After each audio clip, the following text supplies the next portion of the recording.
മൂന്നാം ക്ലാസ്സിലെ ദുറൂസുൽ ഇഹ്സാനിലെ രണ്ടാമത്തെ പാഠം.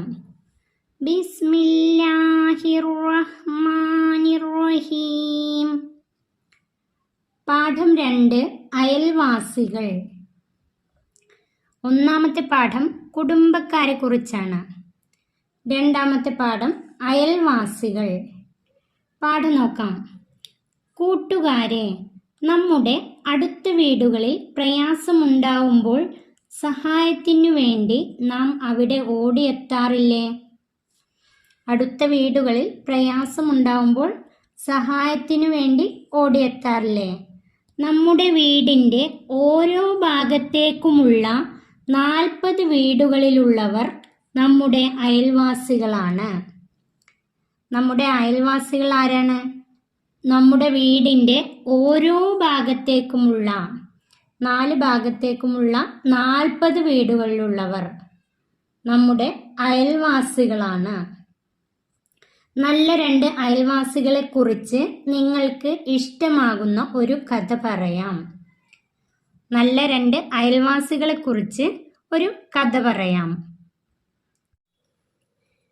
വർഷങ്ങൾക്ക് മുമ്പ് ഖുറാസാനിൽ അബ്ദുല്ലാഹി ബിനുൽ മുബാറക് റളിയല്ലാഹു അൻഹു എന്ന ഒരു മഹാപണ്ഡിതൻ ജീവിച്ചിരുന്നു. വർഷങ്ങൾക്ക് മുമ്പ് ഖുറാസാനിൽ, അദ്ദേഹത്തിൻ്റെ പേര് അബ്ദുല്ലാഹി ബിനുൽ മുബാറക് റളിയല്ലാഹു അൻഹു, മഹാപണ്ഡിതനായിരുന്നു. മുത്ത് നബി സല്ലല്ലാഹു അലൈഹി വസല്ലമ പഠിപ്പിച്ച അയൽപക്ക ബന്ധം ഊട്ടി ഉറപ്പിച്ച ആളായിരുന്നു അദ്ദേഹം. നബി സല്ലല്ലാഹു അലൈഹി വസല്ലമ പഠിപ്പിച്ച അയൽപക്ക ബന്ധം, അയൽപക്കക്കാരുമായുള്ള ബന്ധം ഊട്ടി ഉറപ്പിച്ച ആളായിരുന്നു അദ്ദേഹം. അദ്ദേഹത്തിന് ജൂതനായ ഒരു അയൽവാസി ഉണ്ടായിരുന്നു. അദ്ദേഹത്തിൻ്റെ അയൽവാസി ജൂതനായിരുന്നു. സാമ്പത്തിക പ്രയാസം കാരണം ആ ജൂതൻ തൻ്റെ വീട് വിൽപ്പനയ്ക്ക് വെച്ചു. അബ്ദുല്ലാഹി ബിനുൽ മുബാറക് റളിയല്ലാഹു അൻഹുവിൻ്റെ അയൽവാസിയായ ജൂതൻ്റെ വീട് വിൽപ്പനയ്ക്ക് വെച്ചു. കാരണം സാമ്പത്തിക പ്രയാസം മൂലം. 2000 നാണയമായിരുന്നു അദ്ദേഹം അതിന് ആവശ്യപ്പെട്ട വില. ജൂതൻ തൻ്റെ വീടിന് 2000 നാണയമായിരുന്നു ആവശ്യപ്പെട്ടത്. പക്ഷേ അതിന് 1000 നാണയമാണ് വില എന്നും 2000 അധികമാണെന്നും കച്ചവടക്കാർ അദ്ദേഹത്തോട് പറഞ്ഞു. ആ വീടിന് 1000 നാണയമാണ് വില എന്നും 2000 നാണയം അധികമാണെന്നും കച്ചവടക്കാർ ജൂതനോട് പറഞ്ഞു.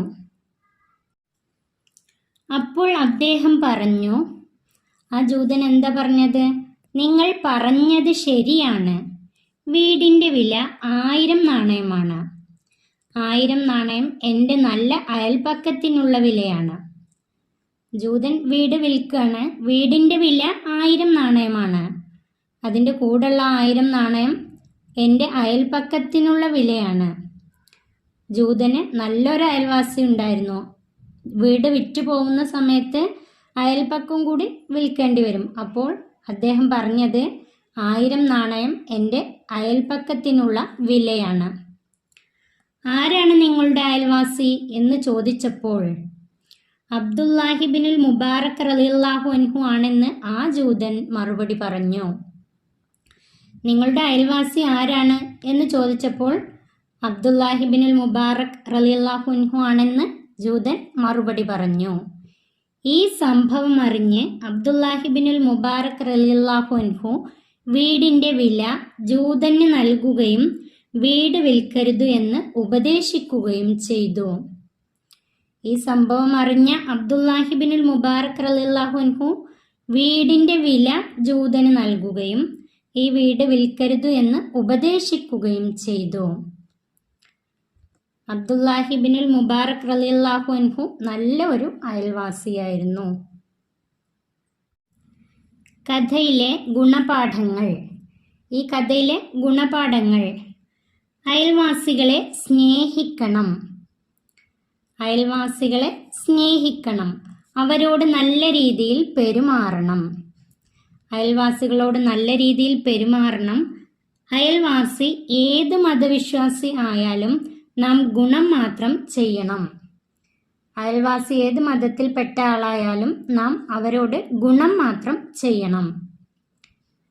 അയൽവാസികളോടുള്ള കടമകൾ. അയൽവാസികളോട് നമുക്ക് കടമകളുണ്ട്.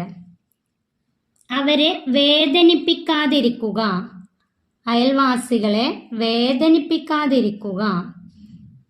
അവർ നമ്മെ വേദനിപ്പിച്ചാൽ നാം പൊറുക്കുക. അയൽവാസികൾ വാക്കുകൊണ്ടോ മറ്റോ നമ്മെ വേദനിപ്പിച്ചാൽ നാം പൊറുക്കുക. അവരെ ബഹുമാനിക്കുക. അയൽവാസികളെ നാം ബഹുമാനിക്കുക. അവർക്ക് ഗുണം ചെയ്യുക. അവർക്ക് നല്ലത് ചെയ്യുക. അവരെ സന്ദർശിക്കുക.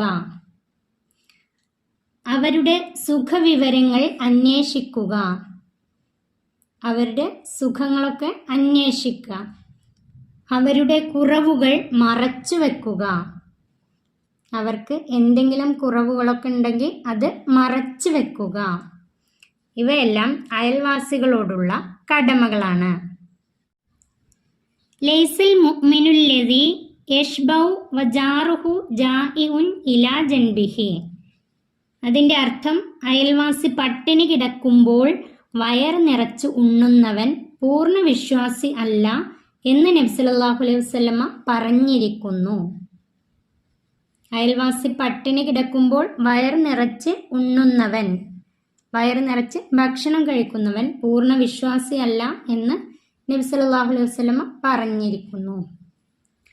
തദ്രീബാത്ത്. 1. ഉത്തരം എഴുതാം. അതിൽ ഒന്നാമത്തെ, ആരാണ് നമ്മുടെ അയൽവാസികൾ? നമ്മുടെ വീടിൻ്റെ ഓരോ ഭാഗത്തേക്കുമുള്ള 40 വീടുകളിലുള്ളവർ നമ്മുടെ അയൽവാസികളാണ്. നമ്മുടെ വീടിൻ്റെ ഓരോ ഭാഗത്തേക്കുമുള്ള 40 വീടുകളിലുള്ളവർ നമ്മുടെ അയൽവാസികളാണ്. 2. അയൽവാസികളോട് കാണിക്കേണ്ട കടമകളിൽ 4 എണ്ണം. അയൽവാസികളോട് കാണിക്കേണ്ട കടമകളിൽ 4 എണ്ണം. അയൽവാസികളെ വേദനിപ്പിക്കാതിരിക്കുക. അവർ നമ്മെ വേദനിപ്പിച്ചാൽ നാം പൊറുക്കുക. അവരെ ബഹുമാനിക്കുക. അവർക്ക് ഗുണം ചെയ്യുക. അയൽവാസികളോടുള്ള കടമകളിൽ 4 എണ്ണം. അയൽവാസികളെ വേദനിപ്പിക്കാതിരിക്കുക. അവർ നമ്മെ വേദനിപ്പിച്ചാൽ നാം പൊറുക്കുക. അവരെ ബഹുമാനിക്കുക. അവർക്ക് ഗുണം ചെയ്യുക. ഉസ്താദിനോട് അന്വേഷിക്കാം. അയൽവാസികളോടുള്ള കടമകൾ പാലിച്ചില്ലെങ്കിൽ എന്ത് സംഭവിക്കും? അതിൻ്റെ ഉത്തരം, ആഖിറത്തിൽ ശിക്ഷ ലഭിക്കും. അയൽവാസികളോടുള്ള കടമകൾ പാലിച്ചില്ലെങ്കിൽ ആഖിറത്തിൽ ശിക്ഷ ലഭിക്കും. 3. അനുഭവം പറയാം. അയൽവാസിയോട് മര്യാദയോടെ പെരുമാറിയ ഒരനുഭവം. നമ്മുടെ സ്വന്തം അനുഭവമാണ് എഴുതേണ്ടത്.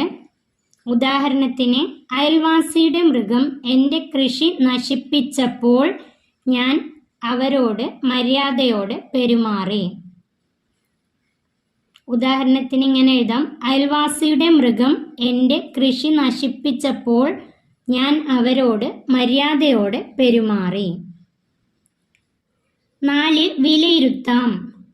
അയൽവാസികൾക്ക് ഞാൻ ചെയ്തു കൊടുക്കുന്ന സേവനങ്ങൾ. അയൽവാസികൾക്ക് നിങ്ങൾ ചെയ്തു കൊടുക്കുന്ന സേവനങ്ങളാണ് ഇവിടെ എഴുതേണ്ടത്. അതിൻ്റെ ഉത്തരം, അയൽവാസി കടം ചോദിച്ചാൽ കടം കൊടുക്കാറുണ്ട്. അയൽവാസിക്ക് എന്തെങ്കിലും സഹായം ആവശ്യമുണ്ടായാൽ അത് ചെയ്തു കൊടുക്കാറുണ്ട്. അങ്ങനെ എഴുതാം: അയൽവാസി കടം ചോദിച്ചാൽ കടം കൊടുക്കാറുണ്ട്. അയൽവാസിക്ക് എന്തെങ്കിലും സഹായം ആവശ്യമുണ്ടായാൽ ചെയ്തു കൊടുക്കാറുണ്ട്. 5. പൂരിപ്പിക്കാം. ലൈസിൽ മുഅ്മിനു ഡേഷ് ജൻബിഹി. പൂരിപ്പിക്കാനുള്ളതാണ്. അതിൻ്റെ ഉത്തരം എഴുതേണ്ടത്, ലൈസൽ മുഅ്മിനുല്ലദീ യശ്ബഉ വജാറുഹു ജാഇഉൻ ഇലാ ജൻബിഹി. ലൈസൽ മുഅ്മിനുല്ലദീ യശ്ബഉ വജാറുഹു ജാഇഉൻ ഇലാ ജൻബിഹി. അത് അവിടെ പൂരിപ്പിക്കാം. ഈ പാഠം ഇവിടെ അവസാനിക്കുന്നു. 3ാം ക്ലാസ്സിലെ പ്രിയപ്പെട്ട കുട്ടികൾക്ക് വീഡിയോ ഉപകാരപ്പെട്ടാൽ ചാനൽ സബ്സ്ക്രൈബ് ചെയ്യാനും ലൈക്ക് ചെയ്യാനും മറക്കല്ലേ.